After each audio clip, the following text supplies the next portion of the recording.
এটার বিরুদ্ধে পোস্ট করতেছে। এরা হয়ে গেছে ইসরায়েলের দালাল, ইন্ডিয়ার দালাল, আর নইলে আওয়ামী লীগ।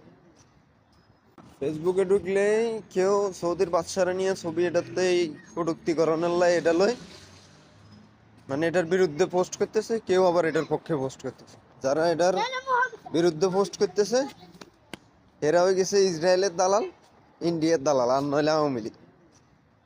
এই হলো পরিস্থিতি আর কি। এখন কথা হলো, কেউ কেউ পোস্ট করতেছে যে এটা এই পোস্টের কারণে সৌদি আরব থেকে নাকি অনেক বাংলাদেশি দূরে দূরে পাঠাই দিতেছে। কিন্তু এটাও সত্যি যে সৌদি থেকে অনেক প্রবাসী বাংলাদেশিদেরকে মানে ধরে পাঠিয়ে দিতেছে।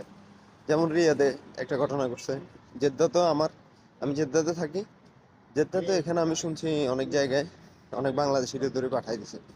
ও ভাই, মানে যেটা সত্যি কথা, আপনার এই যে কোরআনে যা আছে সেটা হচ্ছে, আপনি যদি ওইখানে জিহাদ করতে যদি না যাইতে পারেন, তাহলে আপনি মন থেকে ঘৃণা করেন ইসরায়েলকে, ফিলিস্তিনের জন্য দোয়া করেন, বাস এতটুকুই। এগুলা আসলে করি আহামরি এত ফয়দা আমি মনে করি কিছু নাই। আর প্রত্যেক সময় জুম্মার পরে হচ্ছে প্রত্যেক সৌদিতে আমি যত মসজিদে নামাজ পড়ছি কমার বেশ এদিকে সেদিকে, প্রত্যেক জুম্মার দিন হচ্ছে ফিলিস্তিনের জন্য দোয়া করা হয়, ঠিক আছে?